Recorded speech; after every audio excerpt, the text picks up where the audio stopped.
Bienvenue. Résister, c'est créer, créer, c'est résister. C'est avec ces mots de Stéphane Hessel que nous voulions vous accueillir aujourd'hui à l'Assemblée des Jours Heureux de Garonne. Le thème de Climax nous a inspirés pour faire référence en fait au programme des Jours Heureux écrit par le Conseil national de la résistance. Un programme, vous le savez, qui a été lancé comme une lueur d'espoir, comme un phare dans l'obscurité, comme une voix dans la tempête. Ces mouvements, ces forces au sein du Conseil national de la résistance, ils avaient pour objectif de mettre de côté leurs divergences et composer ensemble un programme d'action avec un mot d'ordre, la libération. Mais aussi des mesures pour justement créer, composer, construire un avenir souhaitable, désirable, plus juste. Et bâtir un monde qui assure les droits fondamentaux de tous. Dans la situation qui nous rassemble, face à la crise écologique, face à l'effondrement du vivant, nous voulons inventer de nouvelles formes de résistance. Certains, comme Antonio Guterres, le secrétaire des Nations Unies, nous appellent. Il faut que l'humanité mette fin à la guerre qu'elle mène contre la nature. De quoi parle-t-il? Quelle est cette guerre dans laquelle nous sommes aujourd'hui? Les mines, les forages, l'exploitation à outrance de la nature, la destruction du vivant, c'est cette guerre qui, aujourd'hui, nous condamne tous. Mais dans de nombreux pays dans le monde, heureusement, des réflexions émergent pour faire la paix avec la nature. Et si pour mettre un terme à cette guerre, il fallait déjà commencer par reconnaître l'autre, les non-humains, comme des sujets à part entière, dotés de droits fondamentaux. Des droits pour se défendre, pour la défendre, assurer sa santé, son intégrité, sa liberté. Des droits aussi pour concevoir la nature et les entités qui la composent, les arbres, les animaux, l'ensemble des entités vivantes, comme des sujets et non plus comme des objets, des biens, des ressources ou encore des services écosystémiques. C'est par exemple le cas en Équateur, où les citoyens se sont levés, sont allés voter pour une nouvelle constitution reconnaissant les droits de la terre-mère, les droits de la Pachamama, qui leur permet désormais de gagner des victoires, de remporter devant les tribunaux des procès contre des grandes entreprises minières et de repenser collectivement des programmations territoriales autour de l'idée de l'harmonie avec le vivant.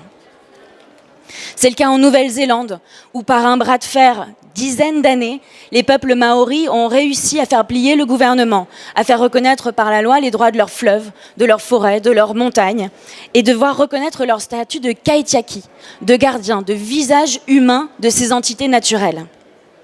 Chez nos voisins espagnols, ils se sont mobilisés également, et par le biais d'une pétition, avec plus d'un demi-million de signataires, ils ont obtenu du Congrès espagnol l'adoption d'une première loi pour les droits de la Mar Menor, une lagune menacée par les activités industrielles, l'urbanisation galopante, par les pollutions agricoles. Et aujourd'hui, ils ont repensé leur gouvernance dans laquelle les citoyens s'engagent pour être les gardiens des droits de ce fleuve, assurer des actions crédibles et cohérentes et défendre cet écosystème lésé pendant de si nombreuses années. En France aussi, cet été, les choses ont bougé. Dans les îles Loyauté, dans la province de Nouvelle-Calédonie, les peuples se sont autorisés à écrire un nouveau code de l'environnement et à reconnaître les droits fondamentaux des entités naturelles requins et tortues, qui sont désormais des entités naturelles dotées de droits fondamentaux et disposant de porte-parole humains pour les défendre.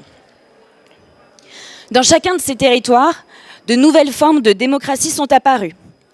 Reflet à la fois de l'histoire du territoire, de la culture des peuples et de leur attachement singulier à la nature, à leurs forêts, à leurs paysages, mais aussi à leurs parents non humains qui composent cette fresque de la communauté des vivants. Nous voilà donc réunis aujourd'hui pour cette assemblée, pour imaginer ensemble quel pourrait être le visage d'une assemblée de Garonne demain. Comment imaginer une démocratie vivante dans laquelle droits du fleuve et droits humains ne s'opposent plus, mais se composent, mais se complètent? C'est en écoutant les voix de Garonne que nous pourrons construire des solutions ensemble. La voix de nos invités, vos voix. Nous allons donc accueillir ces voix, mais d'abord un petit point. Vous avez trouvé sur vos bancs des petits cartons. Il s'agit pour nous de vous faire participer, de vous faire réfléchir. Il ne s'agit pas ici de dire ce à quoi vous vous opposez, mais plutôt ce qui vous parle, ce qui vous touche. Nos gardiens, nos sentinelles, nos acteurs de territoire vont vous proposer des actions. Ils vont vous demander si cela vous engage. Réfléchissez, participez, dites-nous si oui ou non vous vous semblez soulagé, investi, si ces actions vous parlent. Ils sont nombreux, ils vous proposeront des actions diverses. L'idée est que vous puissiez repartir d'ici en sachant comment vous investir. J'accueille donc notre premier cercle, nos sentinelles. Qui sont ces sentinelles ? Elles sont les yeux et les oreilles du fleuve Garonne, fins observateurs, curieux, empathiques. Elles doutent, elles cherchent, elles alertent depuis des années. Elles veillent à informer. Mais trop souvent, malheureusement, leur voix se perd. Leur voix n'est pas toujours entendue. Alors comment réfléchir à leur place ? Comment faire en sorte de les inclure dans notre démocratie demain pour faire en sorte que nos décideurs, parfois trop occupés par les chiffres de l'emploi et de la croissance, fassent enfin de la place à ces sentinelles ? À ma gauche, Gilles Boeuf, biologiste. Vous vous êtes impliqué depuis des dizaines d'années pour alerter, pour sensibiliser à travers de multiples institutions, le Muséum d'histoire naturelle. Vous êtes également conseil au sein de l'Office national des forêts. Vous avez conseillé l'Office français pour la biodiversité et vous continuez toujours à alerter par vos conférences et à sensibiliser le public. Depuis toutes ces années, comment avez-vous choisi de poser votre voix pour être au plus proche de la réalité du terrain, de ce que vous observez, et pour faire remonter ces informations ? Bonjour à tous. Je pense qu'il faut se poser la question de quel est le rôle d'un scientifique qui travaille dans le domaine de l'écologie. Mon métier de base, moi, c'est l'endocrinologie, donc c'est la compréhension de la science des hormones. Et ma vie bascule en 2001 quand Paul Crutzen, prix Nobel de chimie, propose le terme de anthropocène. Il dit voilà, on est rentré dans une époque où le plus puissant levier sur l'évolution de tous les écosystèmes et de la planète, c'est la présence de l'humain. Je dis, qu'est-ce qu'il raconte là ? Moi qui travaillais sur l'influence de la longueur du jour, la température, le sel de l'océan, il me dit l'humain. Et je comprends vite que l'humain, il n'est pas tout seul. Il est avec ses animaux domestiques, il est avec tout son développement effectivement agricole, développement urbain. Bien voir qu'aujourd'hui, en France, on artificialise, on détruit l'équivalent d'un département français tous les 7 ans. En ville qui s'étend, en aéroport, en autoroute. Alors ça, sur le vivant, c'est une catastrophe, c'est ce que tu évoquais à l'instant.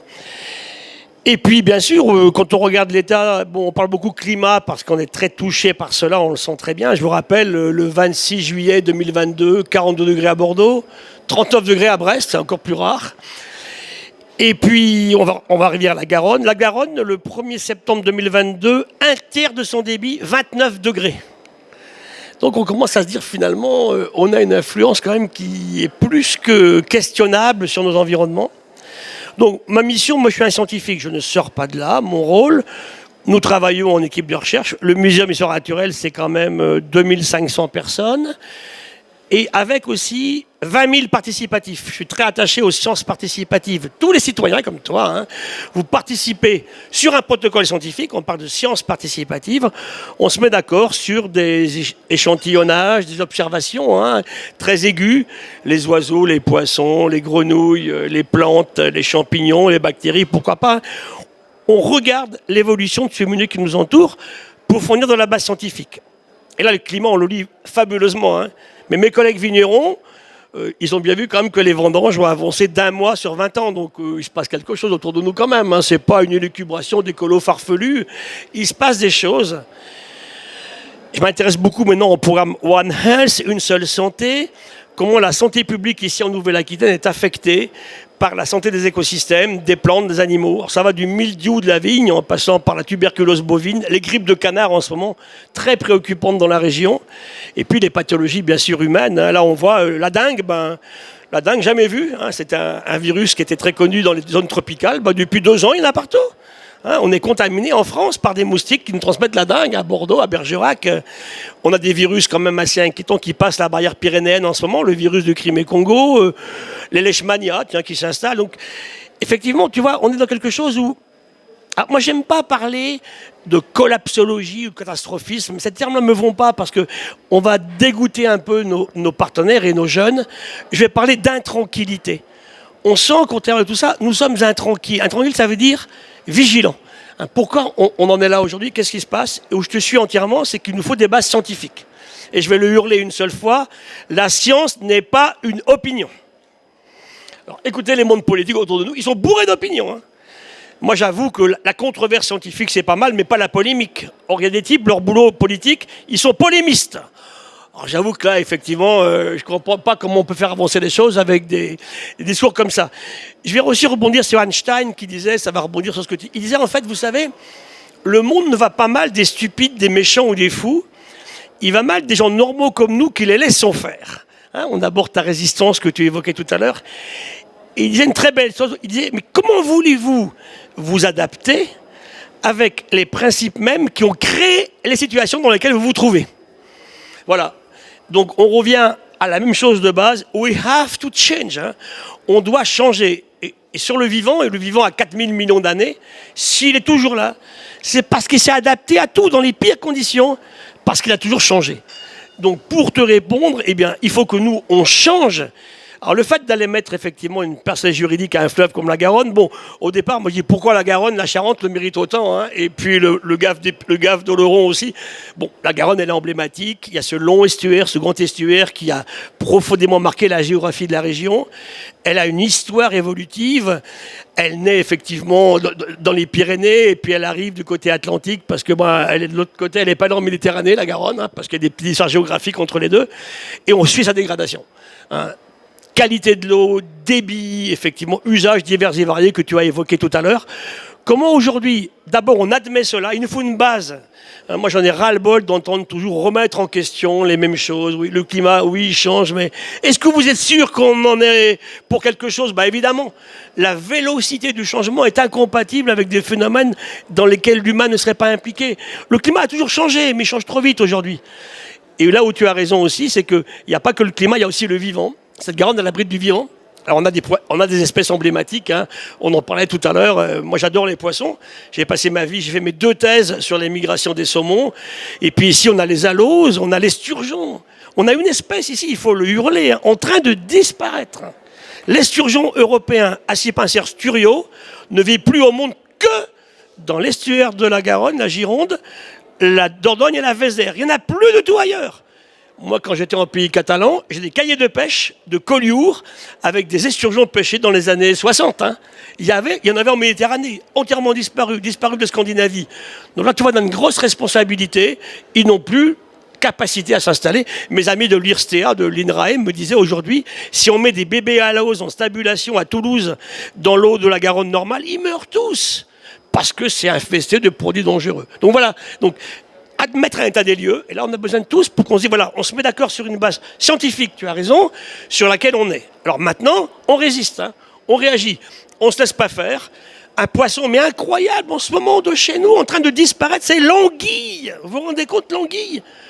Le poisson le plus banal qui était, les pêcheurs le traitaient de nuisible, parce qu'ils mangeaient des œufs de truite, donc c'était une sale bête. L'anguille aussi abondante, il ne reste même pas 1% des anguilles qu'on avait il y a 30 ans. Et on continue à pêcher la civelle, les bébés anguilles. Voilà. Donc le combat, il est là, tu vois. Et pour terminer là-dessus, je dirais qu'il nous faut effectivement du vivant, mettre ça en exergue. Et pour moi, on a 3 points importants. La vie océanique, qui aussi est déterminante pour la vie de la Garonne, la vie du fleuve, donc la vie dans l'eau. Effectivement, le vivant.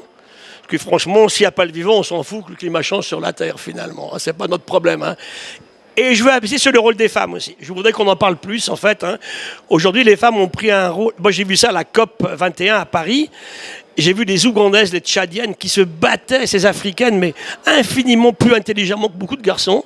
Donc voilà, avec cette trilogie-là, centrée sur le cadre qui est la Garonne, il faut qu'on se batte tous ensemble. Et pour ça, il nous faut de la science, des sciences participatives, j'insiste beaucoup, c'est important. Et puis on y va. Mais on ne reste pas sans rien faire. La pire des actions, ça serait l'inaction. Merci d'être une formidable sentinelle. Je passe tout de suite la parole du coup à Daniel Delestre. Daniel Delestre, il est président de la CEPANSO, une association qui depuis plus de 50 ans s'engage pour être sentinelle, mais veilleur aussi, veilleur de ce qui se passe sur ce territoire, des atteintes aux fleuves, et veilleur dans le sens de la transmission aussi, transmission des savoirs et aussi action. Transmission et action, parce que lorsqu'un projet émerge et lorsqu'un danger, du coup, s'accompagne pour le fleuve, l'association est là. Est-ce que vous pourriez nous en dire plus sur vos missions de sentinelle ? D'accord. Merci, bonjour à tous.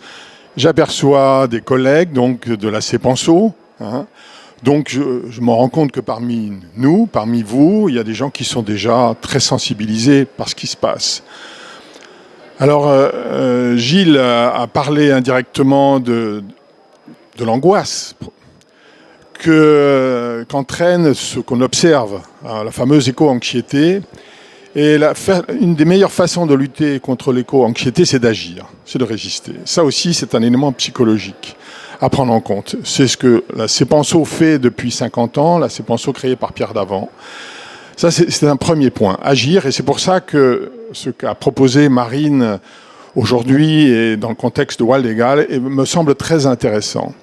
En fait, on s'aperçoit, je suppose que vous n'en doutez pas, que ce qu'on observe et qui évolue très vite, cette crise écologique, sociale, etc., aujourd'hui, les mesures gouvernementales, qu'elles soient nationales, internationales, ne suffisent pas. Il faut changer de braquet. Complètement. Ça ne veut pas dire être angoissé, mais changer de braquet. Pour changer de braquet, comment on peut faire ? Impliquer, élargir l'implication des uns et des autres. Des citoyens qui sont abreuvés de nouvelles plus ou moins angoissantes et qui ne savent plus tellement quoi faire. Et à ceux-là, je dis, venez à la CEPANSO, adhérez, informez-nous de ce que vous observez, de vos inquiétudes, et on vous répondra. On a un site internet et on répond aux uns et aux autres. On a des bénévoles, plusieurs centaines, qui répondent à ces questions. Je crois que c'est une façon aussi, l'implication, d'essayer d'enrayer ce qui se passe. Moi, je crois beaucoup à ça. Je suis de formation ingénieur chimiste.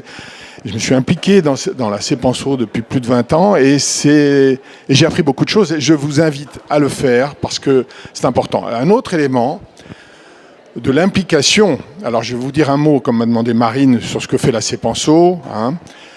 Elle s'informe. Elle s'informe grâce à des scientifiques comme Gilles Boeuf et d'autres. Il faut s'informer. C'est comme face à une maladie, un problème de santé, on s'informe. On regarde sur Internet qu'est-ce qui m'arrive.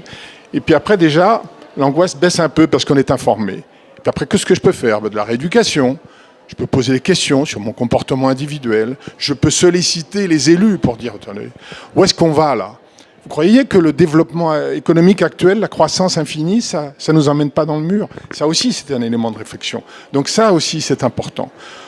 Alors quand la CEPANSO et ses bénévoles constatent qu'il ne se passe rien, mais on passe à la phase juridique. C'est-à-dire que là, c'est un moyen d'action qui nous rend crédibles vis-à-vis des médias, des journalistes et des politiques, les recours juridiques. C'est pour ça que l'action dont va peut-être nous parler Marine tout à l'heure, est importante. C'est ça qui rend crédibles les mouvements de résistance.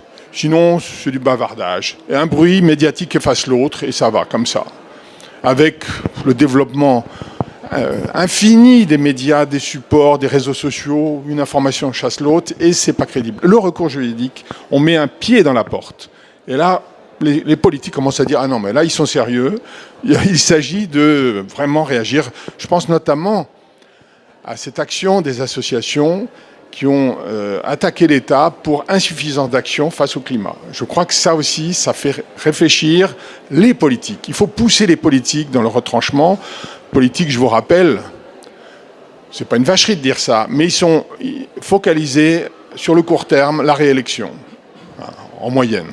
C'est la rationalité. Donc à nous, associations, qui ne sommes pas dans cette chronologie, d'agir. À vous, citoyens, citoyennes, voilà, de faire passer ces messages, que vous vous intéressez à ces sujets de l'écologie, ici l'estuaire. Pour en venir à l'estuaire, parce qu'on est réunis ici pour l'estuaire, donc la CEPANSO est informée parce qu'elle participe à toutes les réunions, à toutes les commissions de concertation, que ce soit sur la centrale nucléaire, que ce soit sur le parc naturel marin. Ça, des commissions, il y en a. Commission, c'est la meilleure façon aussi d'enterrer le sujet. Donc il faut à nous secouer, à vous de secouer ces commissions pour qu'elles soient beaucoup plus efficaces. Je ne dirais pas que l'heure est grave, parce que je ne veux pas que vous sortiez de là en disant « il nous a encore gâché notre dimanche ». Non, on n'est pas là pour ça. D'ailleurs, en plus, ça sent le vin ici, vous l'avez senti comme moi. Et ce n'est pas le moment de... l'été est encore là, il faut vivre heureux. Donc, je ne sais pas combien il me reste de temps encore. Encore un petit peu. Voilà, donc je reviens pour les actions auxquelles pourraient être impliquées, nous informer de ce que vous observez, de ce que vous lisez, ça c'est important. Déjà, parmi vous, j'en vois qui sont là, qui nous informent. Ensuite, adhérer. Alors, la CEPANSO édite une revue aussi, trimestrielle, dans laquelle vous pouvez écrire, nous faire passer des informations. On en a écrit sur l'estuaire, là c'est sur les algues vertes du Pays Basque. Tous les sujets concernent la nature, l'énergie. Le système économique nous intéresse. Je parlais de croissance, c'est à mon avis le cœur du sujet, le modèle économique. Aujourd'hui, on ne veut pas trop regarder parce que c'est pas vendeur au niveau politique, mais ça nous paraît essentiel. Après, il y a les sujets de la transition écologique, énergétique. Qu'est-ce qu'on fait? Là aussi, on a des groupes de réflexion, des commissions dans lesquelles on réfléchit à l'avenir. Parce que l'avenir, il ne faut pas que ce soit imposé par un groupe, une caste ou une puissance par rapport à une autre. Il faut que cet avenir il soit co-construit ensemble. Je crois beaucoup à ça, moi. Voilà, merci. Merci énormément. Vous le voyez, ces actions, elles sont très diverses. Sentinelle, on se pose la question, est-ce que c'est être seul et donner un signal d'alerte? Ou au contraire, comme on le voit, est-ce que c'est lancer un signal et faire en sorte qu'il soit répliqué, amplifié, qu'il prenne sa place et qu'il permette du coup de modifier le cours de l'histoire? Et aujourd'hui, ce rôle de sentinelle, nous vous le proposons comme une manière à vous aussi de vous engager. Alors je redonne pour une question et après ça sera à vous de répondre. Une question, Gilles Boeuf. Quelle action proposeriez-vous aux membres de l'Assemblée ici présente pour être de potentiels sentinelles qui voudraient donc rejoindre l'Assemblée par leurs actions? Le vivant nous le montre depuis les origines de la vie. On part en 2009 sur un voilier qui s'appelle Tara. Et on fait un tour du monde en 4 ans. On ramène 600 000 séquences de virus, de bactéries et de protistes pas connus. Et on démontre que ces êtres vivants, depuis l'origine de la vie, sont infiniment plus dans l'association, dans le mutualisme, le commensalisme, la symbiose et l'entraide que dans la compétition. Donc associons-nous, discutons ensemble, travaillons ensemble, établissons des bases. Le vivant nous le montre depuis qu'il est là. Et je terminerai en disant que le vivant, il a quand même 4 milliards d'années.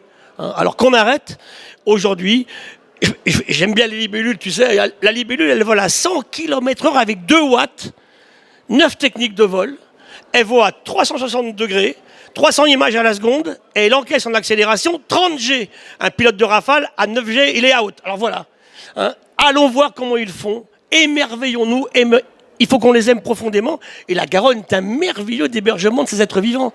Donc on s'associe, plus on sera associé, plus on sera fort, et puis on ne baisse pas les bras. Moi je crois aujourd'hui que le changement qu'on demande, c'est même plus fort que ce qu'on imagine. Moi, j'aime pas trop le mot de transition. Il faut une vraie métamorphose de nos existences pour aller plus vite et plus loin. Et le monde associatif est essentiel, bien sûr.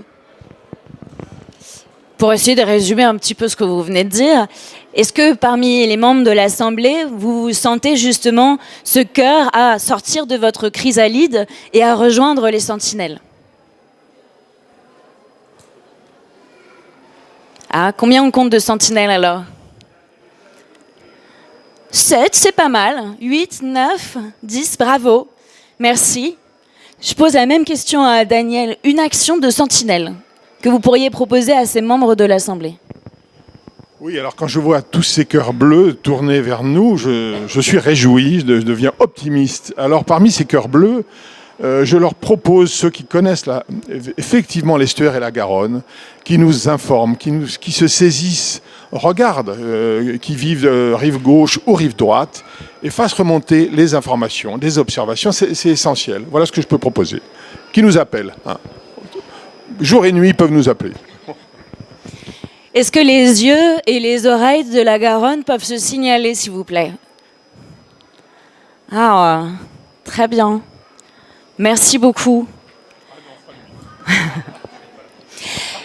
On vous donne la parole. Une question. Est-ce qu'une sentinelle a envie de poser une question justement aux deux personnes qui sont présentes à mes côtés?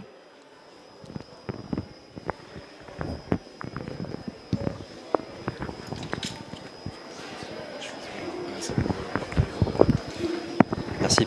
Oui, Vincent Joanneau, je suis maire d'une petite commune riveraine de la Garonne et chercheur à l'université. Je travaille sur la Garonne, sur l'histoire du fleuve. C'est une proposition. Je me suis rendu compte par une action concrète à laquelle une situation à laquelle j'étais confronté, que les forêts alluviales sont pas du tout protégées par le code rural et le code de l'environnement. Les forêts alluviales, puisque les forêts sont considérées comme forêts à partir de 4,5 hectares, et je considère qu'il faudrait faire avancer cette réglementation absolument, puisqu'aujourd'hui, en raison de l'augmentation du prix des copeaux de bois pour des matériaux, pour faire de l'isolant, etc., ou du chauffage, il y a beaucoup de forêts alluviales qui sont coupées en Garonne et dans tout le bassin versant. En Ariège, il y a eu un arrêté préfectoral, et je pense que c'est aussi, qui a interdit, qui a obligé tous les pétitionnaires qui voulaient couper leur forêt alluviale d'au moins 500 mètres, qui soient soumis à autorisation. Et je pense qu'on ne peut pas déconnecter le fleuve de son environnement, c'est une approche organique. Et il y a une bagarre à engager, parce qu'il y a une spéculation sur le bois, on le sait.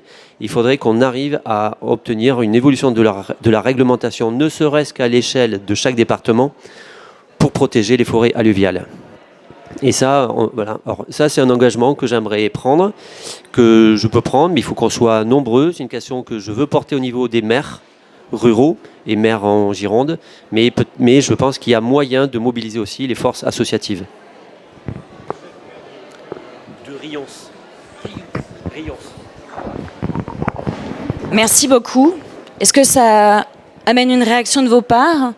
Merci d'être aussi vigilants. Je pense que ça résume assez bien le rôle de sentinelle aussi sur le droit, du coup. Des failles du droit, des carences du droit, des lacunes, des améliorations possibles. C'est très efficace. Merci pour cette proposition. Merci, monsieur le maire, de nous informer de ce sujet qui aussi nous préoccupe. On s'intéresse et on essaye de protéger les ripisylves, tout ce qui concerne le bord de rivière. Alors je dois dire qu'on travaille souvent avec les maires des villages, des villes, et je crois que sont un élément indispensable de la lutte pour protéger la nature et l'environnement. Vous êtes aussi des sentinelles de par vos fonctions. Vous connaissez votre territoire mieux que quiconque. Par vos citoyens et citoyennes, vous êtes informés de tout ça. Et je suis content d'entendre monsieur le maire. Merci. Merci beaucoup. Je vous remercie, Daniel. Je vous remercie, Gilles. Et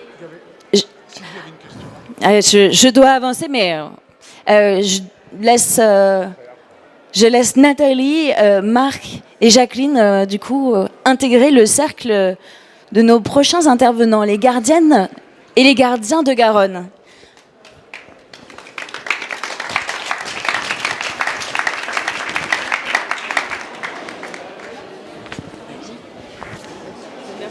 Ah oui, avec plaisir.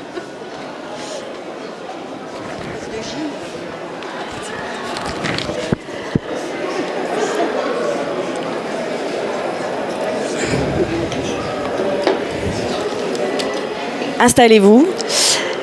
Alors, qui sont donc ces gardiennes et ces gardiens? J'aurais tendance à dire qu'ils sont un peu le corps du fleuve. Des idéalistes, des esthètes, D'une certaine manière, il s'agit pour eux d'agir pour rendre le monde plus beau, plus désirable, plus accueillant peut-être aussi. Par leurs actions, le fleuve se constitue des alliés solides. Force de proposition innovante, défenseurs des droits du fleuve, ils veulent penser, concrétiser, appliquer des actions préservant l'équilibre entre humain et nature. Je donne tout de suite la parole à Nathalie Bois, qui est à la fois l'hôte qui nous rassemble tous aujourd'hui en tant que fondatrice de Darwin Climax Coalition, organisatrice de toute cette émulsion qui a lieu pendant le festival. Tu es anthropologue à la base, et donc l'étude des sociétés n'a aucun secret pour toi. Pourrais-tu nous dire, en tant que gardienne de Garonne, nous en dire plus sur l'éthique de notre lien au fleuve et finalement la philosophie de vie qui te guide en tant que gardienne? Merci Marine pour cette question très simple un dimanche matin.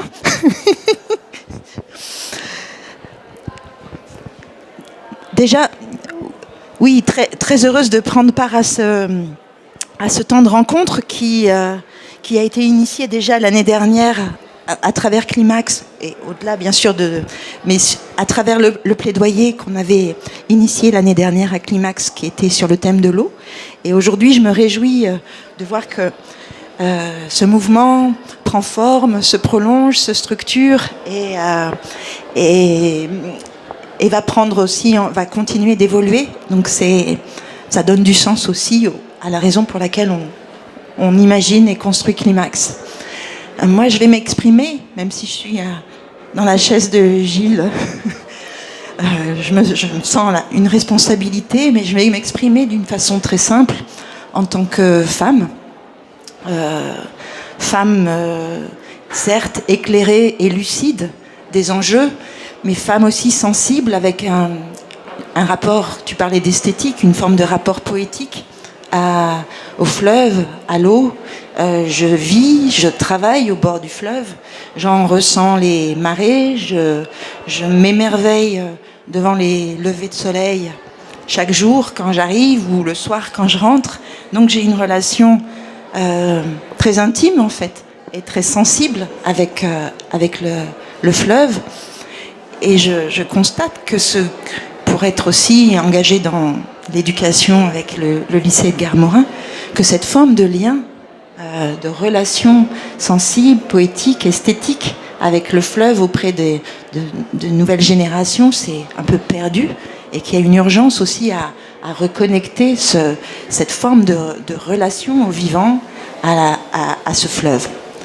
Donc voilà, je m'exprime aussi en tant que mère et avec ce sens fort de la responsabilité de me dire voilà, qu'est-ce qu'on va laisser comme héritage à nos enfants, à ces générations futures.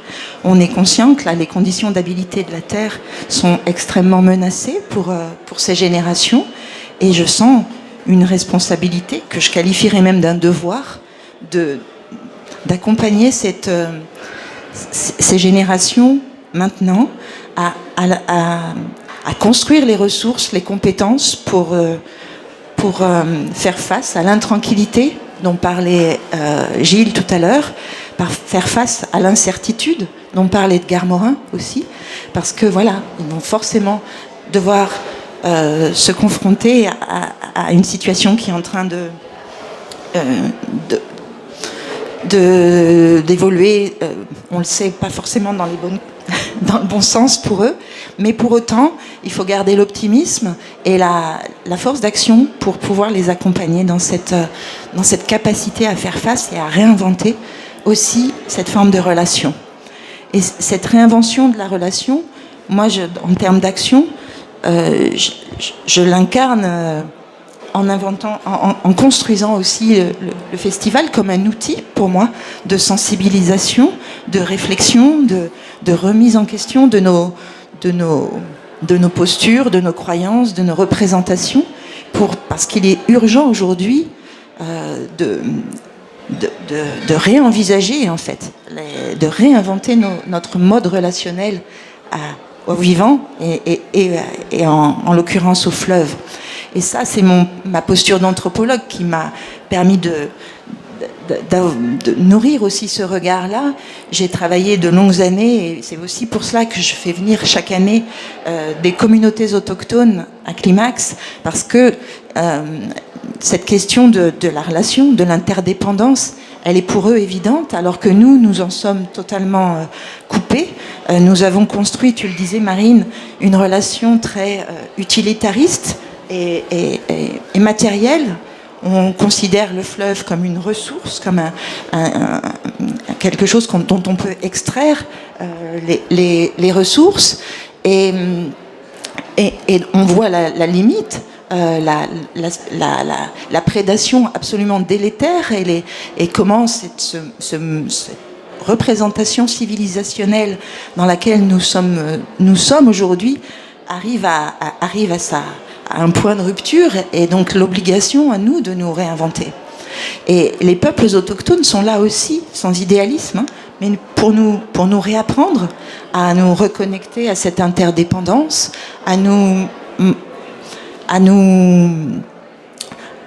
dire que voilà, nous sommes intégrés dans ce vivant, les animaux, les végétaux, et ils ajoutent aussi les plus qu'humains, c'est-à-dire aussi toute la dimension invisible, sensible, spirituelle, à laquelle nous devons aussi avec laquelle nous devons nous réancrer, me semble-t-il, pour pouvoir devenir ces fameux gardiens inspirés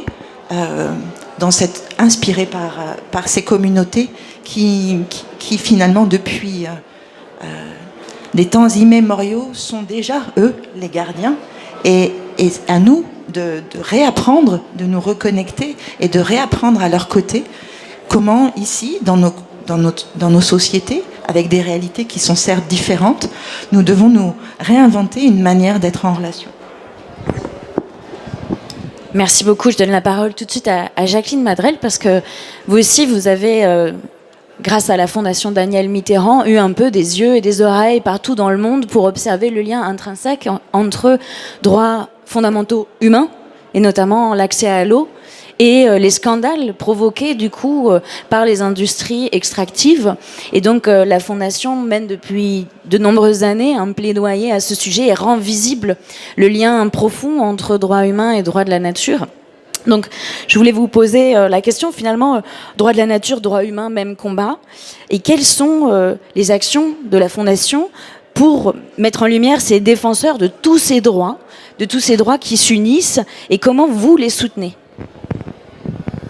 Merci Marine, merci à toutes et tous d'être là pour ce débat sur les droits du fleuve, sur la nature juridique des fleuves. C'est vrai que c'est comme en vous écoutant, en écoutant Gilles Boeuf, en écoutant les précédents intervenants, là c'est Penseau, en vous écoutant, une réflexion beaucoup plus poétique qui m'a rappelé les résistances poétiques, et ce festival Climax qui est aujourd'hui placé sous le nom de Résistance. Je crois que la Fondation Danielle Mitterrand, elle a toute sa place, parce que Danielle Mitterrand a été une résistante toute sa vie. Elle a résisté en dénonçant tout le monde, toutes les injustices, toute cette société de profit qui nous amène là où on est maintenant, c'est-à-dire dans le mur. Et justement, cette situation, on ne va pas la qualifier de désespérante, on ne va pas être collapsologue comme nous le conseillait tout à l'heure Gilles Boeuf, mais c'est vrai que ça justifie un peu cet esprit de résistance qui est vraiment l'ADN de la Fondation Danielle Mitterrand, et qui s'insurge et qui lutte contre toute l'exploitation de la nature, contre l'industrialisation, contre toutes les méthodes injustes qui font qu'on se retrouve là où on est actuellement. Donc il y a très longtemps, c'est la première Danielle Mitterrand qui a montré la contradiction qu'il y avait entre le statut naturel de l'eau qui coule librement et son exploitation financière et sa financiarisation. Donc je vais pas rappeler toutes les actions de la Fondation avec déjà dans les années 2000 avec les actions de porteurs d'eau, avec la petite feuille d'eau, l'eau est un bien commun, l'eau, voilà. Donc tout ça, c'est pour vous rappeler que c'est quand même l'ADN de la Fondation, ce combat pour l'accès à l'eau potable et à l'assainissement. C'est ce combat emblématique qui montre justement cette lutte pour un monde plus solidaire et plus juste. c'est résumer la Fondation, son historique, quoi, si vous voulez. Donc, depuis très longtemps, la Fondation a montré que droits humains et droits de la nature sont complémentaires, comme vous le disiez, Nathalie, sont indissociables. Parce que retrouver ce contact avec la nature, c'est repenser notre relation au vivant, c'est retrouver des liens d'interdépendance, c'est montrer qu'on est tous à égalité. Et c'est vrai que ici, c'est ce que l'on peut constater, je vois qu'il y a des élus ici, c'est vrai qu'il y a différentes instances de gestion de l'eau, mais qui sont très opaques, dans lesquelles le citoyen lambda ne comprend pas. Moi, je ne sais pas si on va dans la rue tout à l'heure, on demande à un citoyen quel est le rôle d'un SDO, quel est le rôle d'un SAGE. De toute façon, avec la multiplication des acronymes, on n'y comprend vraiment rien. D'où cette espèce de constatation d'un déficit démocratique qu'il nous faut combler avec une représentation citoyenne.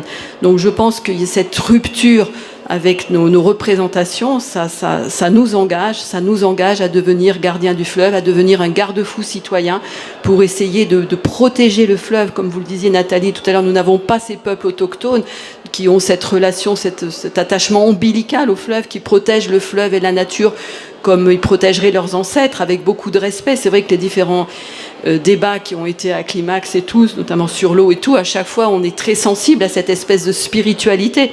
Alors est-ce qu'on peut retrouver nous cette spiritualité? Je ne sais pas, mais c'est ce à quoi tous ces débats-là nous engagent et ce à quoi la Fondation s'engage, en essayant de réunir toutes les luttes mondialistes sur l'eau.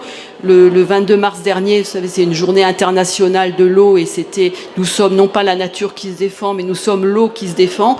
Et à partir de là, la Fondation avait réuni plusieurs luttes mondialistes de l'eau, notamment venant du Canada, venant du Chili, où l'extraction de l'eau pour la culture de l'avocat fait que l'eau est devenue un produit très très cher au Chili et vraiment un produit, comment dire, de luxe pour l'accès à l'eau.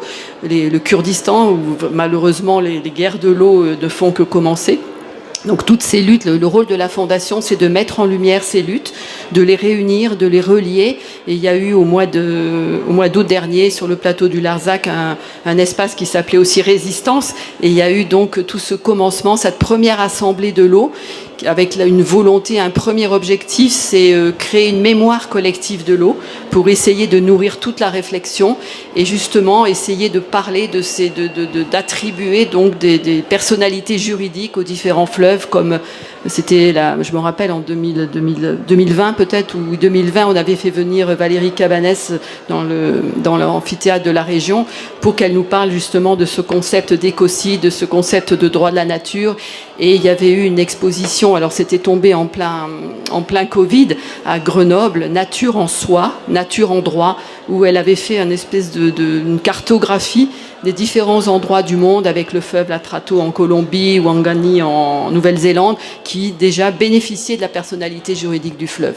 Donc voilà, c'est un peu rapide, mais c'est pour vous dire que la Fondation, elle essaie de mettre en lumière donc la diversité, la puissance de toutes ces actions qui sont de par le monde et qui essaient de montrer que ça porte des alternatives radicales pour montrer qu'on peut vivre autrement, loin de cette loi du profit qui a été dénoncée depuis très longtemps.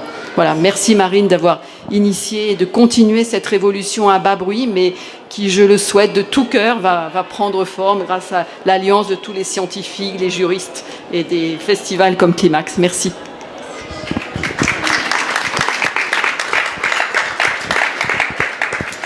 Merci beaucoup. Je donne la parole à notre dernier gardien présent sur scène.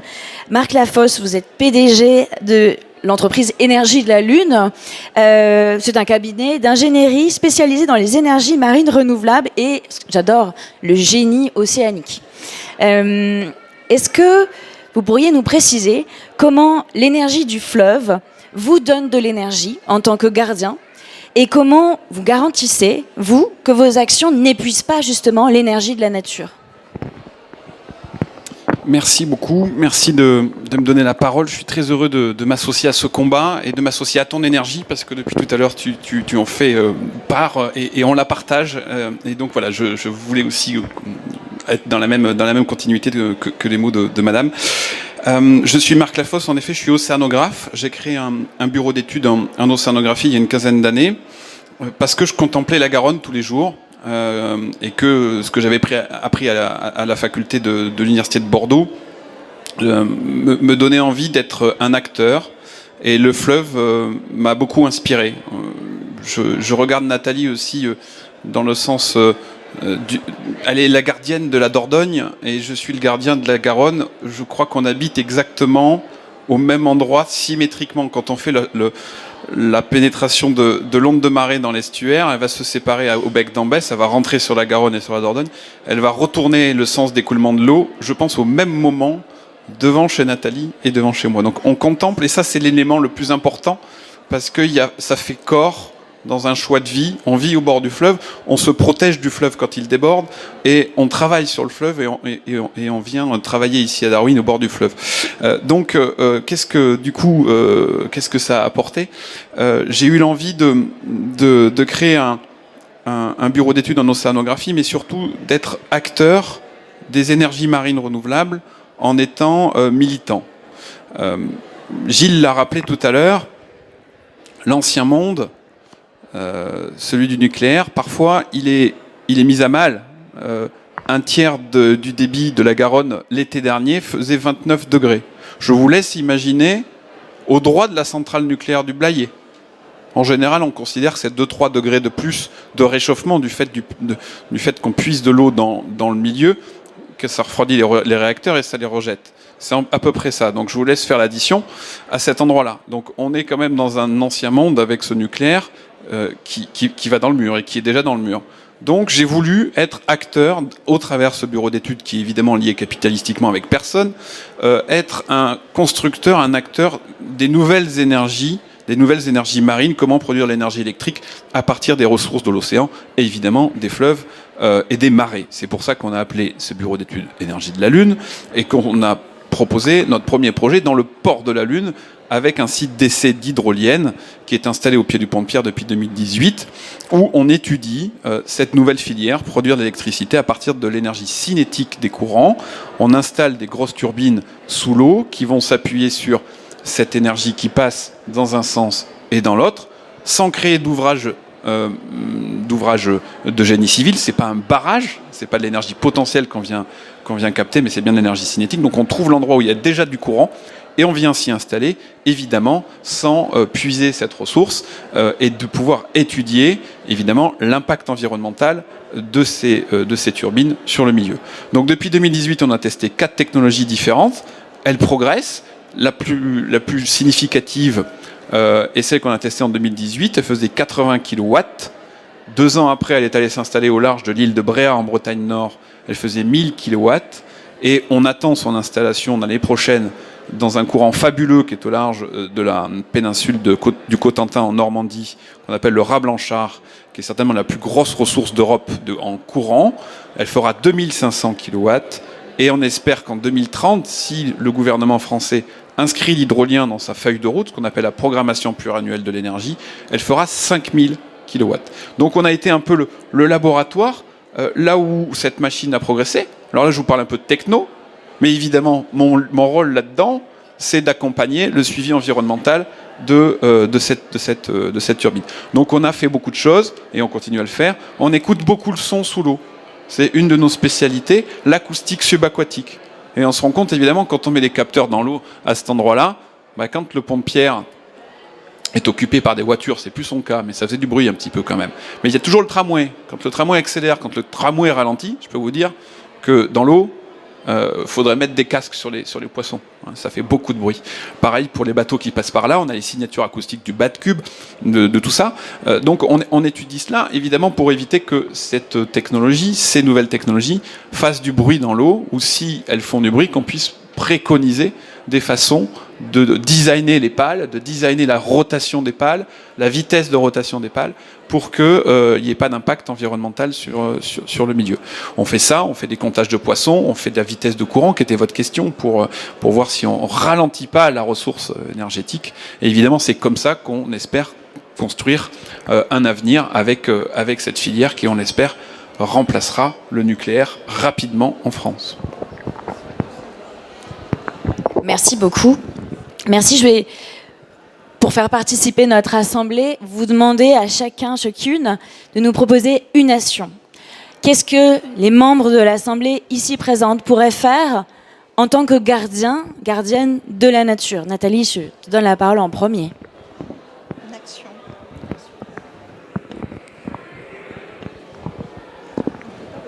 C'est moi qui suis en premier.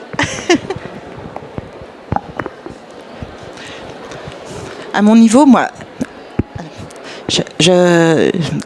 quand Gilles, tu parlais d'Albert Einstein sur ne pas laisser faire, il me semble que ça devrait être une évidence, en tout cas une responsabilité de chacun, à la fois individuelle et collective,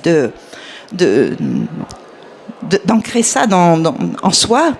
Et moi, à mon niveau, la manière que j'ai trouvée pour essayer d'agir, c'est l'éducation. Voilà. C'est la création d'un lycée expérimental avec Edgar Morin pour essayer de sensibiliser une jeunesse à ces enjeux-là, d'y trouver les ressources, les compétences, d'en être acteur et de pouvoir aussi faire face à la fameuse intranquillité dont on parlait. Donc moi, mon levier aujourd'hui d'action, il est auprès des jeunes générations, par l'éducation et par aussi la reconnexion à travers l'éducation à cette fameuse relation du soin, d'une forme d'écoute et de changement de croyance et de représentation qu'il faut ancrer très jeune auprès des enfants, auprès de ces élèves lycéens qui sont en proie à une grande éco-anxiété et dont il faut à tout prix, en tant qu'adultes, accompagner pour leur donner sans leur dire ce qu'ils doivent faire, parce qu'ils savent certainement mieux que nous, mais en tout cas, être en soutien, en appui, les amener à trouver ces ressources pour être à leur tour capables de prendre soin de la vie. Est-ce que nous avons dans l'Assemblée des gardiens qui se retrouvent dans ce message de transmission? Des instituteurs, des formateurs? Levez votre... Oh, super. J'en vois 6 au moins. Bravo. Ah, d'autres moins. Jacqueline, quelle est votre proposition d'action? Que proposeriez-vous aux membres de l'Assemblée? Alors bien sûr, la transmission, l'éducation, c'est fondamental, c'est essentiel. Moi, je me situerais peut-être dans une perspective d'écocide. L'écocide, qu'est-ce que c'est? C'est un crime contre la nature, comme par exemple le racisme, c'est un vrai délit. Lorsque vous êtes tous des citoyennes et des citoyens avertis, et lorsque vous constatez une pollution quelconque, une action contre la nature, à vous de faire remonter ça auprès des élus, puisque nous sommes associatifs, nous n'avons qu'un pouvoir de transmission, de diffusion et de relais. Qui est-ce qui a le pouvoir? Ce sont les élus. Donc vous allez voir vos élus, et vous les informez de cette action de pollution ou d'action contre la nature. Moi, je pense que c'est ça votre rôle de citoyenne et de citoyen, d'information et de relais auprès de ceux et celles qui ont le pouvoir. Est-ce qu'il y a des membres de l'Assemblée qui se reconnaissent dans ces actions? Très bien. Peut-être qu'il y en a certains parmi vous qui l'ont d'ailleurs déjà fait, qui sont déjà allés porter cette parole auprès de leurs élus. J'espère que c'est le cas. Marc, est-ce que tu as une action à proposer à nos membres? J'ai l'impression que dans cette transmission, dans cette éducation, il y a aussi une question de bien connaître son territoire. Et on s'est bien rendu compte avec la crise du Covid que nous avons tous traversée.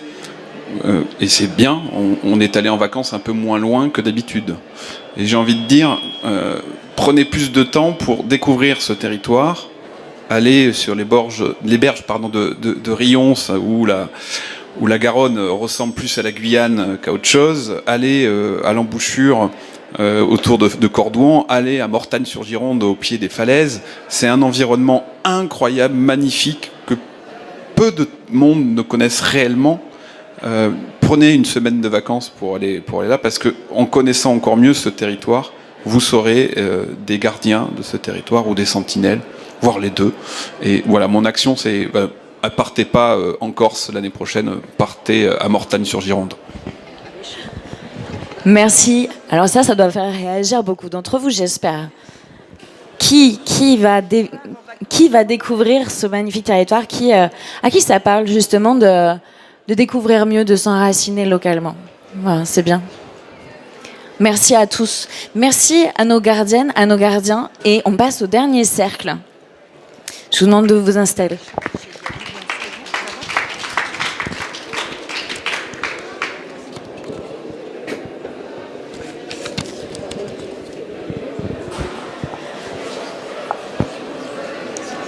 Alors, on a pas mal parlé des élus. Ça tombe bien, puisque notre dernier cercle est celui des ambassadeurs, des ambassadrices de Garonne. Qui sont-ils ? Ils sont la voix du fleuve et ils font le pont entre nos mondes. Capables de faire entendre les besoins et les intérêts propres du fleuve, ils vont dans chaque lieu où le fleuve a besoin d'eux, a besoin d'un porte-parole.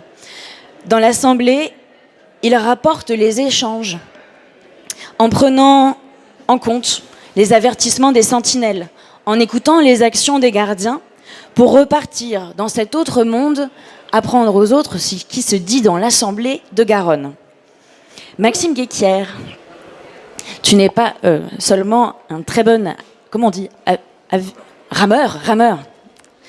Depuis ses 16 ans, Maxime s'est plongé dans l'aviron, mais tu as aussi été plongé dans l'eau toute ta vie, finalement, et tu as décidé d'en faire une force politique. Je pense que ça intéresse beaucoup de gens qui se questionnent sur la manière dont on peut agir, la manière de faire le lien entre les mondes, parfois des mondes qui ne se parlent pas, ne se parlent plus, sont fâchés, s'opposent. Toi, tu as réussi à faire ce pont. Est-ce que tu peux nous en parler ? Donc, merci beaucoup Marine pour cette question. Brièvement, mon histoire, c'est je m'implique sur la thématique de l'eau à l'âge de 16 ans. Je travaille pendant 9 ans dans un grand groupe mondial qui distribue de l'eau. Et à 30 ans, je décide de quitter ce monde-là pour voler de mes propres ailes et monter une entreprise sur les économies d'eau et les économies d'énergie. Et 3 ans plus tard, je crée une association avec d'autres membres sur l'accès à l'eau pour tous et l'accès à l'eau pour toutes dans les écoles rurales au Maroc et au Togo. Et avec les membres de l'association, on s'aperçoit que ces compétences-là, on peut les apporter en local sur on va dire l'aire bordelaise, dans les squats et bidonvilles de la métropole. Et donc du coup, je dis en fait, on va contacter les élus, comme ça a été proposé juste à l'instant, et ils vont agir pour pouvoir apporter de l'eau à ces gens. Enfin, la personne qui a fait la pire des exactions dans le monde, qui est enfermée dans une prison et qui, dans la prison, continue des exactions, se retrouve entre guillemets au trou, elle a encore accès à de l'eau et à des toilettes. Donc je me dis que des citoyens à Bordeaux peuvent avoir accès à l'eau et aux toilettes. Et au fur et à mesure, je vois le logo en grand derrière de Médecins du Monde, avec qui on était en partenariat. On mène des actions, on apporte de l'eau expérimentalement dans des squats et dans des bidonvilles, et on se dit on va développer ça auprès des 2000 personnes qui vivaient dans ces lieux avec pratiquement un tiers d'enfants. Et ça marche pas, on comprend pas. Et donc du coup je me dis en fait on va aller voir qui sont les élus qui siègent au Conseil de Bordeaux Métropole, parce que c'est une de ses compétences. Et quand je vois ce qui se passe dans cette assemblée-là, je me dis mais en fait lui il est jamais là, dans la politique de la chaise vide chez Fer. Lui il regarde le journal local chez Fer. Lui il corrige des copies des QCM chez Fer. Et je pourrais citer des exemples comme ça énormément. Et donc du coup je me dis mais en fait pourquoi je me présenterai pas en tant qu'élu aux prochaines élections municipales. Et aujourd'hui je comprends pourquoi les élus regardent le journal, ne sont pas là, parce que il y a énormément de commissions. Enfin c'est un millefeuille incroyable, tout ce qui existe pour pouvoir arriver à la délibération que ce soit municipal ou métropolitain. Et donc du coup c'est un monde nouveau pour moi, de ce monde d'élus qui a ses avantages et ses inconvénients, enfin comme tous les autres mondes dans lesquels vous êtes également. Et donc du coup je m'implique sur cette thématique de l'eau dans le but de pouvoir mettre un terme aux délégations de services publics de l'eau et de l'assainissement. Et aujourd'hui, c'est porté par Sylvie Cassou-Scott, qui est vice-présidente sur cette thématique-là. Et en 2 ans, elle a réussi à mettre en place une régie de l'eau sur Bordeaux Métropole.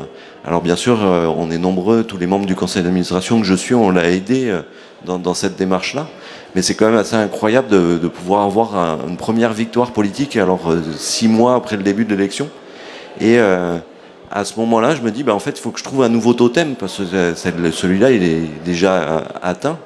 Et donc, du coup, je m'implique sur cette thématique de la reconnaissance juridique de Garonne. Donc, je suis allé voir des universitaires. Donc, je me suis tourné vers le diplôme universitaire droit de l'environnement, qui est dirigé par Alexandre Zavalza et Hubert Delzang, et des étudiants, et il y en a un ici présent et peut-être d'autres, je vois pas tout le monde, qui ont travaillé pendant 6 mois sur ce sujet de l'état de l'art de la reconnaissance juridique. Et je les en remercie. Après, on a pris une stagiaire au groupe Écologie et Solidarité de Bordeaux Métropole pour aller plus loin dans cette démarche-là. Et aujourd'hui, on travaille avec Wide Legal, et je remercie Chiara qui est derrière nous, parce qu'on a fait énormément de visos tout le long de l'année pour sortir ce livre blanc dont tu reviendras tout à l'heure. Et donc du coup, ce chemin faisant, ce sujet de la reconnaissance juridique, à mon sens, il y a encore plein de questions à laquelle il faut répondre. Il faut qu'on se mette autour d'une table et qu'on en discute. Il y a des sujets de droit. Enfin, moi, j'ai jamais fait de cours de droit avant d'avoir commencé ce sujet, et du coup, j'apprends énormément à chaque fois. Et à chaque fois, il y a des nouvelles questions qui se posent. Et quand on rentre dans les détails, il y a vraiment une multitude de choses à saisir et à comprendre pour pouvoir prendre une décision. Et je remercie les scientifiques, enfin Gilles Boeuf aujourd'hui, mais plein d'autres avec qui je peux échanger sur tous ces sujets. Et je trouve ça assez génial de porter ce sujet de la voie du fleuve, la voie de la Garonne et de son estuaire. Parce qu'il faut vraiment penser à l'estuaire, je pense que c'est aussi important que le fleuve Garonne.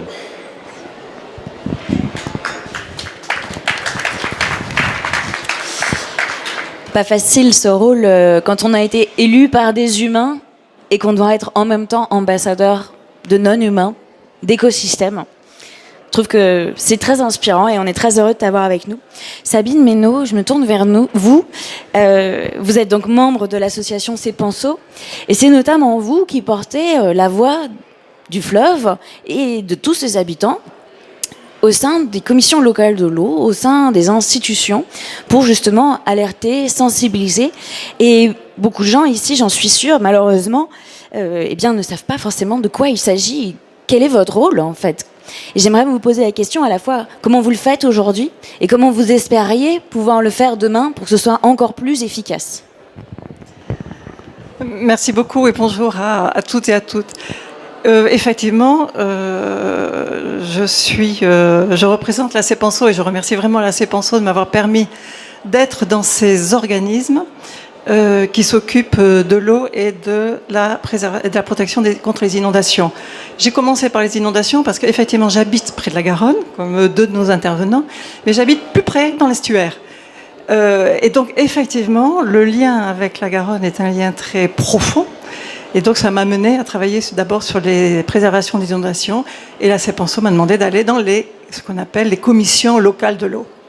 Alors effectivement, quand j'ai commencé, j'ai trouvé que c'était... Je ne savais pas trop ce que c'était.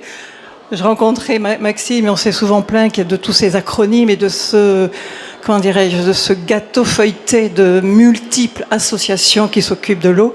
Bon, chaque fois avec des gens compétents, hein, des gens qui s'occupent des rivières, qui s'occupent des bassins versants, qui s'occupent de l'assainissement, des inondations, etc.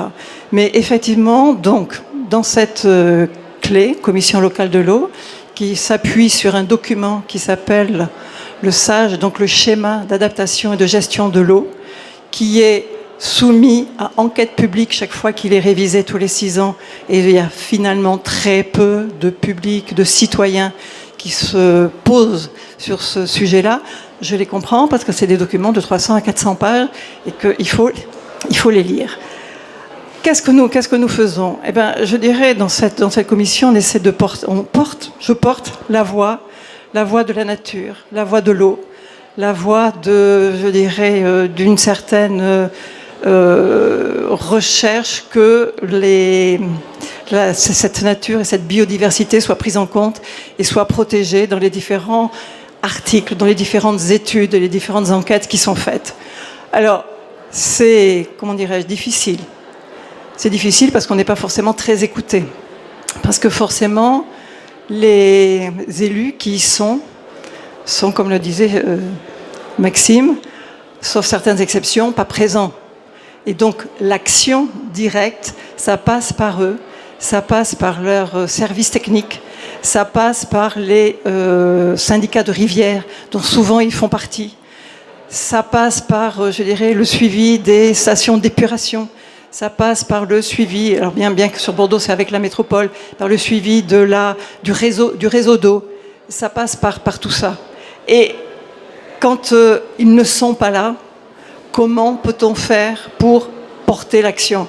Moi, j'ai souvent rencontré des chargés de rivières dans les syndicats, qui sont des gens mais très compétents, qui se donnent à fond dans leur métier, qui n'ont qu'une envie, c'est que la rivière dont ils ont en charge ne soit plus droite pour aller directement à l'océan ou dans une rivière plus importante, et qu'on refasse des méandres, qu'on replante les ripisylves. Mais ils ne sont pas écoutés. Donc, chaque citoyen doit pouvoir agir sur ce niveau-là. Alors, je fais partie aussi d'une autre commission qui est encore moins connue, qui s'appelle le comité bassin Adour-Garonne. Le comité bassin Adour-Garonne, c'est ce qu'on appelle le Parlement de l'eau. Le Parlement de l'eau de tout notre territoire, donc les 17 départements, tous les bassins versants. Alors, ce que je rappelle un bassin versant, c'est finalement sur toutes les rivières qui vont couler, qui vont se jeter dans un fleuve. Et là, nous agissons.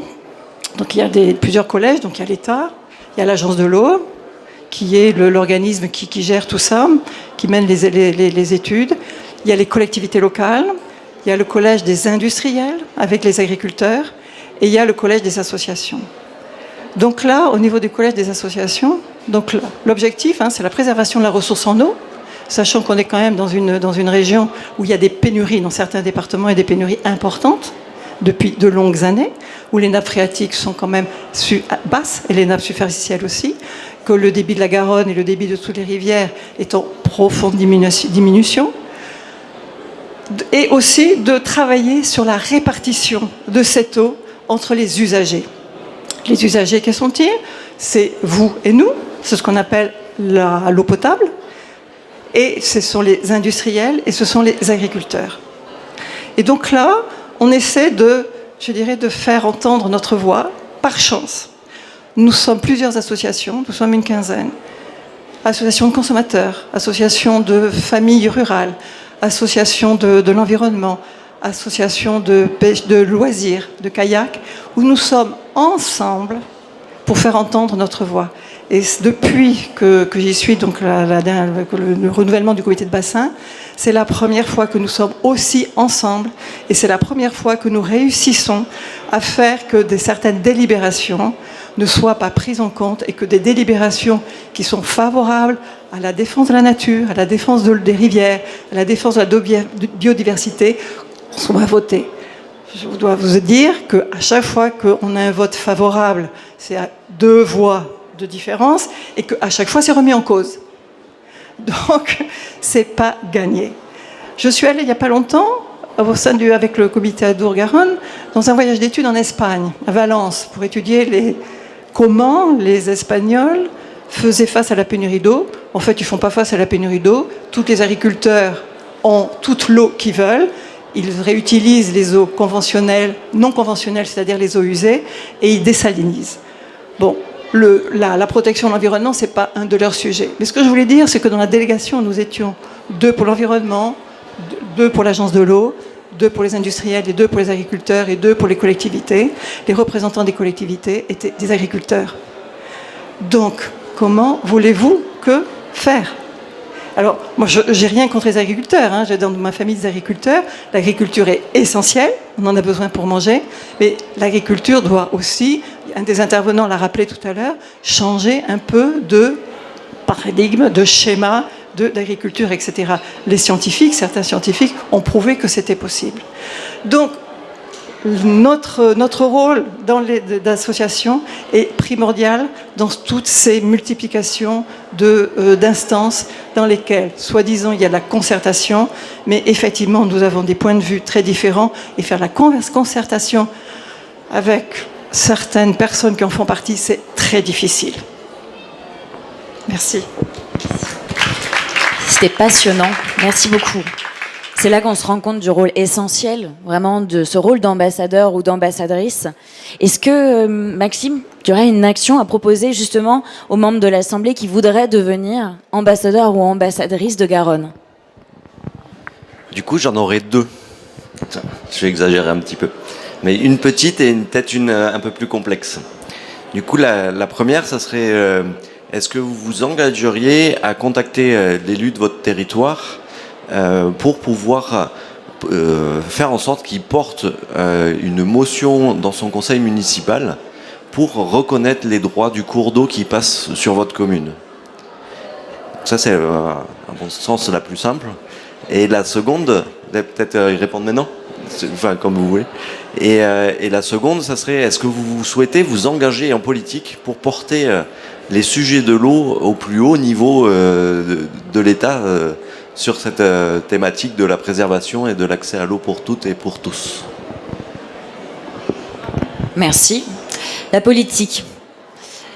Dégoûtant, dégoûté, je sais pas. Non, mais justement, qui a encore envie ou qui a envie d'aller parler de ces mairies qui sont des potentiels partenaires? On l'a dit tout à l'heure, on a un exemple flagrant ici.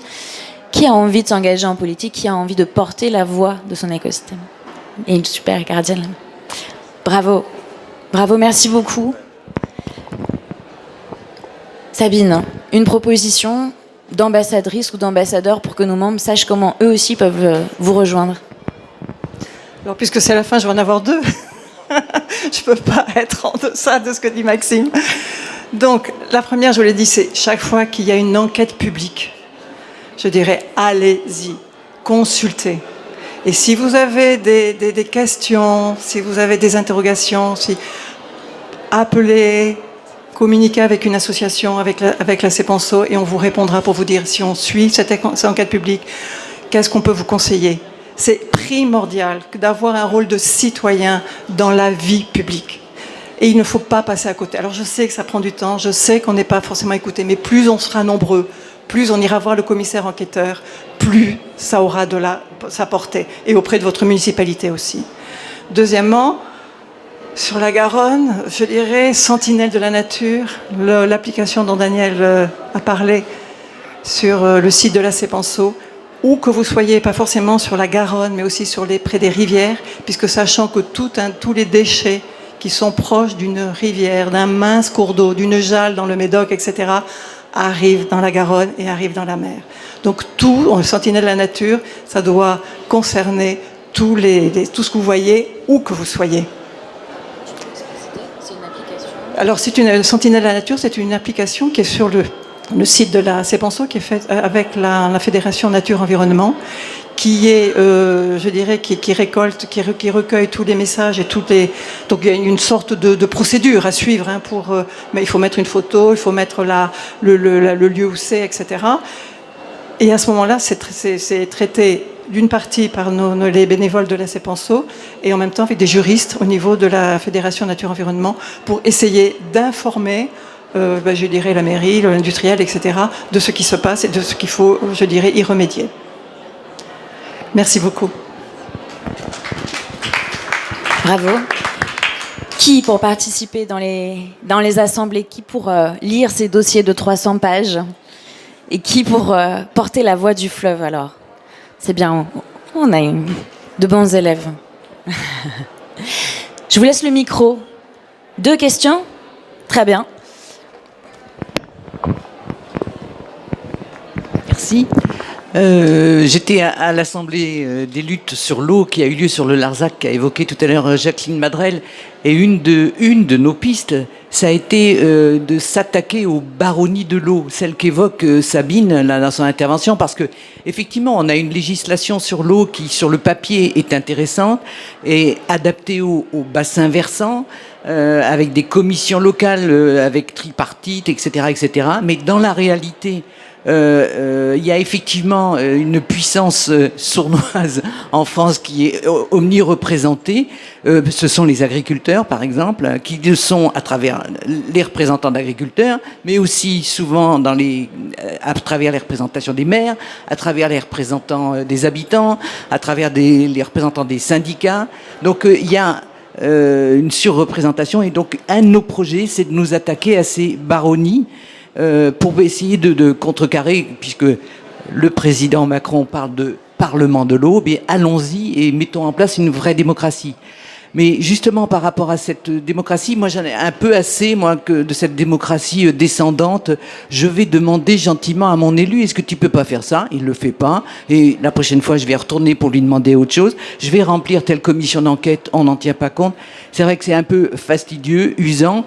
Et ce qui me semblerait être une autre démocratie, c'est des assemblées de l'eau, où il y aurait des citoyens, des chercheurs, parce que ce que disait Gilles Boeuf tout à l'heure est très important, travailler avec la recherche, qui s'arrogent le droit de parler de la Garonne, et de faire des propositions à la recherche, par exemple.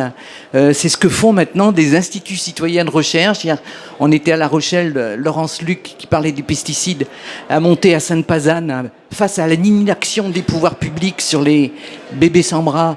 Eh bien, ils ont monté un institut de recherche citoyen où les citoyens demandent aux chercheurs, il faudrait travailler sur cette question, travailler sur cette piste. Et donc, est-ce qu'on ne pourrait pas prendre la main plutôt que d'être toujours dans ces positions de verticalité descendante qui sont épuisantes? Voilà. Donc, moi, je voulais abonder un peu à ce que disait Madame Benoît. Pour prendre la main, comme dit Madame, il faut être informé. Et souvent, beaucoup de monde manque d'informations parce que c'est compliqué. Je voulais juste vous informer qu'il va y avoir une commission du débat public sur mer et océan. Vous allez me dire le rapport. Donc, elle va avoir lieu de novembre 2023 à avril 2024. Donc, tenez-vous informés. Le lien, c'est que je vous rappelle qu'on est en domaine maritime jusqu'au pont de Pierre. Voilà. Donc c'est pas rien, et peut-être que on peut essayer en tant que citoyen déjà de s'informer avant de commencer à intervenir, peut-être pas forcément à bon escient dans les assemblées citoyennes.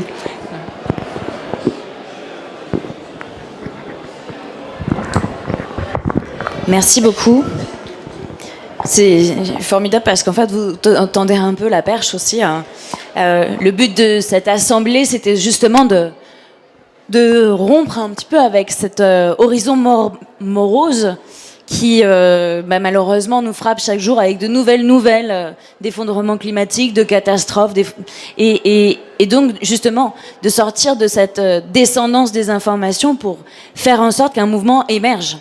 Et on a rassemblé aujourd'hui toutes ces personnes justement pour faire émerger des propositions et montrer qu'on peut être actif et non passif face à ce qui nous arrive et résister, créer ensemble justement cette assemblée pour que des voix remontent, que des voix émergent, que ce soit sentinelles, gardiennes ou ambassadeurs, parce qu'il y a 1001 façons de se réunir pour porter une voix pour la Garonne. Est-ce que ça amène des réactions Nos deux questions du public de ta part, Max. Mais du coup, la question sur le document stratégique de façade qui va rentrer en concertation, et donc c'est tous les documents stratégiques de façade qui vont être débattus à partir de la fin d'année. Du coup, participer à ces réunions, ces rencontres avec les enquêteurs, à mon sens, est vraiment nécessaire et indispensable pour pouvoir apporter une voix, en fait. Effectivement, c'est des documents qui font près de 1000 pages, c'est impossible à lire sur un ordinateur, il faut les imprimer, donc du coup, enfin, pour ma part, j'ai la chance de pouvoir aller l'imprimer facilement, mais du coup, s'impliquer dans ces enquêtes publiques, se renseigner sur, par exemple, le sujet platin de Grave, extraction de sable au milieu de l'estuaire, L'enquête publique a démarré le 31 décembre 2022. Et du coup, le résultat du commissaire enquêteur, c'est avis favorable. C'est vrai qu'il va y avoir un impact sur les poissons. Et au sein de la commission locale de l'eau, du schéma d'aménagement de gestion de l'eau de l'estuaire avec Sabine, on a porté la voix de dire en fait, mais l'esturgeon vit sur ce milieu de sable, comment il ne peut pas être impacté? Et le commissaire enquêteur dit non mais c'est vrai qu'il va y avoir un impact sur l'environnement, donc du coup sur la concession de 20 ans on vous demande de réaliser tous les 5 ans un impact sur l'esturgeon. Enfin, les bras m'en tombent quoi. Les autres sujets, enfin je vais pas rentrer dans les détails parce que j'en aurais plein d'exemples de ces... en tant que citoyen, on a le devoir, à mon sens, quand on n'est pas d'accord sur un projet, même si c'est écrit de manière très simpliste, on n'a pas besoin d'être littéraire pour pouvoir répondre à une commission d'enquête.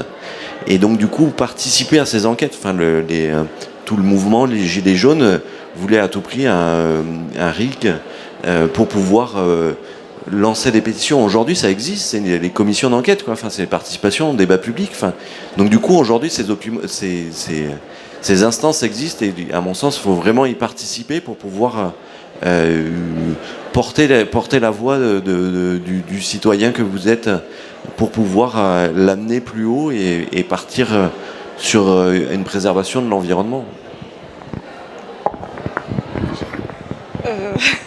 Difficile de réagir. Oui, moi je suis d'accord avec tout ce qui se dit. Hein. Et je pense à un sujet qu'on a souvent dans les commissions locales de l'eau. C'est bien que les lois soient très bien faites sur le papier, c'est la directive éviter, réduire, compenser. Effectivement, quand on veut construire quelque chose, donc artificialiser des sols, on peut toujours éviter. Et quand on est proche d'une zone humide ou d'une forêt qu'il faut préserver, parce qu'elle a un intérêt écologique important, on peut toujours éviter. On peut toujours réduire son projet, mais surtout ce que fait tout le monde, on compense. On compense comment? On compense en disant, ben voilà, je vais réduire de 5 hectares, et ben quelque part, j'irai ailleurs où il y a une zone plus ou moins équivalente, et je compenserai, et donc le projet se fait. Donc par exemple, le dernier projet, c'était à Cestas, où il y avait dans une zone industrielle, il y avait une petite zone humide de 0,8 hectares, donc 3 fois rien. Et pour y mettre des entrepôts. Eh ben, ils ne pouvaient pas éviter les 0,8 hectares. Ils ont compensé, parce qu'ils ont réduit, ils n'en ont pris que 0,3 hectares, donc ils ont compensé les 0,3 hectares ailleurs. Ben, c'est ridicule. Et là, le maire était d'accord. Il a dit oui, c'est bon, c'est un projet, c'est industriel, on en a besoin pour l'emploi, etc. Donc, je pense profondément qu'il y a une possibilité, je dirais, d'arriver à concilier. Mais il faut que toutes les parties prenantes soient d'accord pour discuter. Et pour avoir en principe de fond que, effectivement, la nature, la biodiversité, le vivant, c'est pas que nous et les autres, c'est les autres et nous. Merci. Est-ce que vous voulez bien nous rejoindre peut-être devant?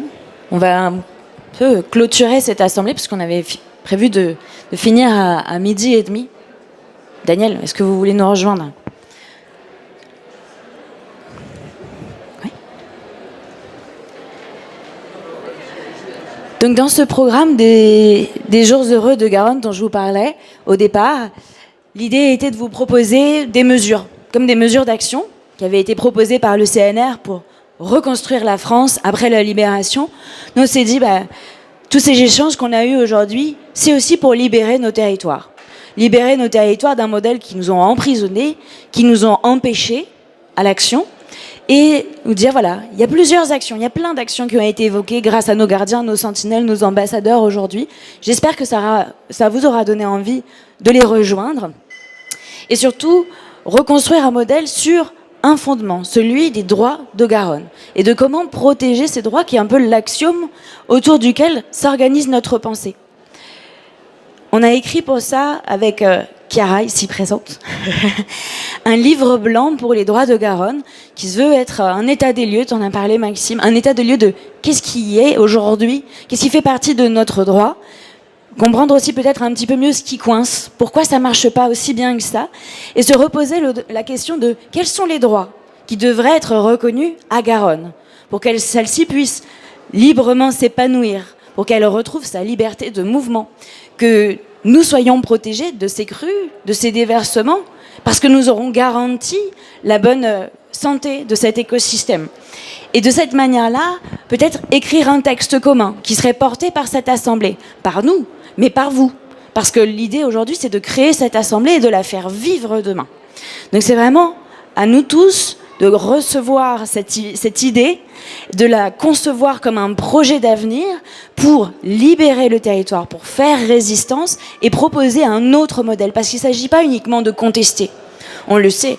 Et Daniel l'a rappelé, le blabla, ça suffit. Les actions juridiques, c'est très important. Et donc, qu'est-ce qu'on construit avec le droit aussi ? Parce que les actions juridiques, souvent, elles sont malheureusement aussi bloquées par le droit actuel qui est trop laxiste, qui est plein de carences, qui est plein de trous, parce que malheureusement, il a été aussi construit pour des humains, par des humains. Et donc, avec toutes les failles que nous avons en tant qu'humains, par le prisme, par le biais de réflexion que nous avons, et Nathalie en a parlé. Daniel, et avec Sabine également, on lance un procès simulé cette année, sur un projet qui a été évoqué d'ailleurs, l'extraction de granulats. Est-ce que tu peux en parler justement pour introduire la question du procès simulé ? Rapidement, alors, je vais vous dire un petit mot sur de quoi il s'agit. Dans l'estuaire de la Gironde, parmi les impacts importants contre la biodiversité, c'est l'extraction des granulats marins.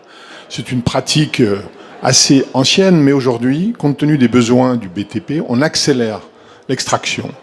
Et les espèces vivantes, l'estuaire, l'esturgeon, Maxime en a parlé, disparaissent. C'est-à-dire que, au fur et à mesure qu'on considère l'estuaire comme une source de matières premières, le vivant disparaît. Et aujourd'hui, on a pris, comme exemple avec Marine, ce sujet de la reconduction du renouvellement des autorisations d'extraction de granulats plate indégrade. Ça nous semble essentiel, d'autant plus que le conseil scientifique de l'estuaire a émis un avis défavorable, que les équipes salariées du parc marin ont émis un avis défavorable.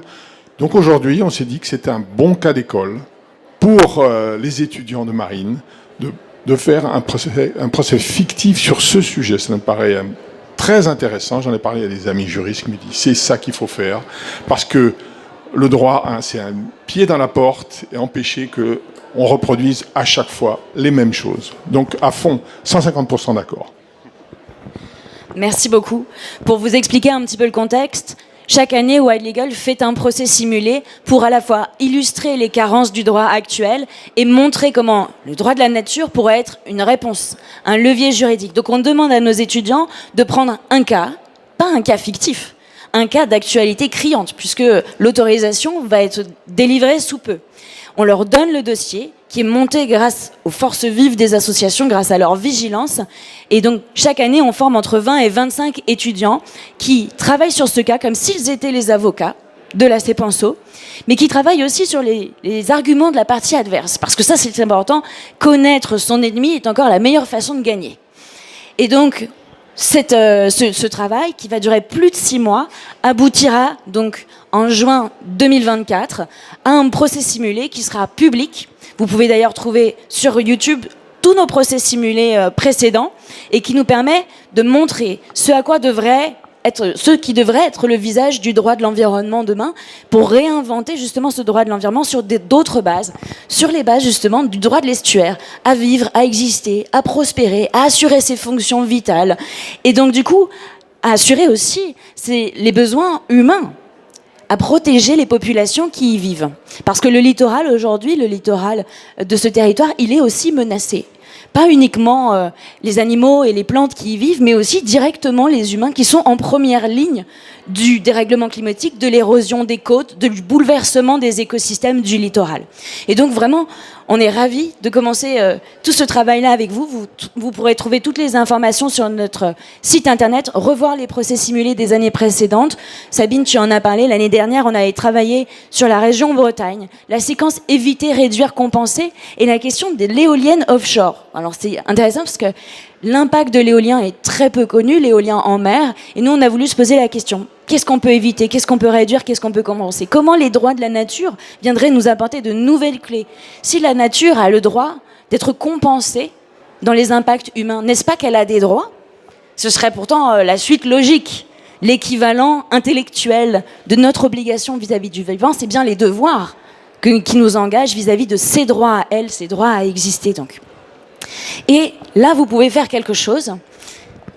Il se trouve qu'il y a 48 heures, on a lancé une pétition pour les droits donc, de la Garonne. Et donc, qui réunit les associations présentes, les acteurs formidables qui étaient là aujourd'hui avec nous. Vous pouvez signer. Il se trouve qu'on s'y attendait pas du tout. Mais en 48 heures, il y a plus de 12 000 personnes qui ont signé cette pétition.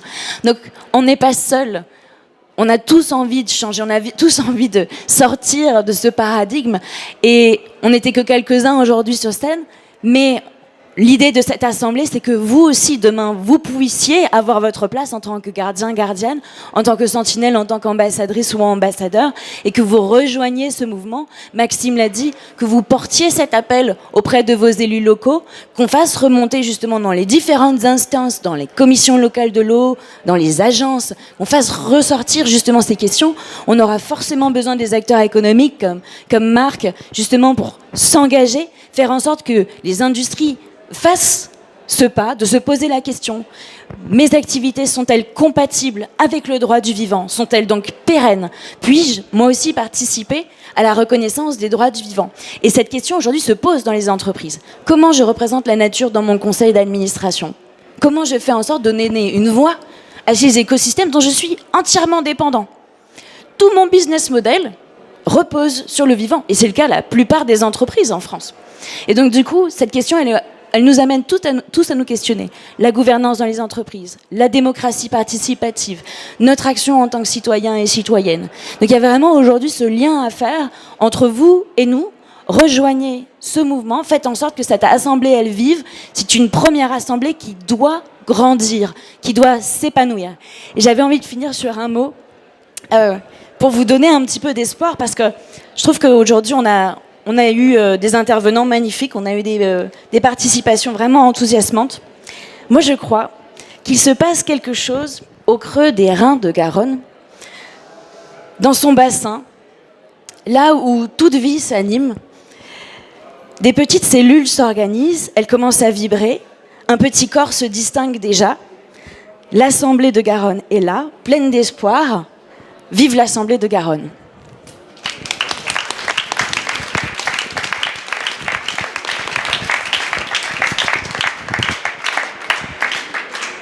Merci à tous. Merci vraiment d'être venus. Restez en contact avec nous. Vous avez un élu là sous la main. C'est le moment, profitez-en. Et puis surtout, engagez-vous dans toutes ces associations qui sont vraiment au cœur de ces initiatives. Donc là, c'est Penso, la Fondation Danielle Mitterrand. Rejoignez Wild Legal si vous en avez envie. On est tous prêts pour accueillir vos forces, pour vous donner des outils pour agir. Et on va suivre tout ce travail de très près. Merci énormément.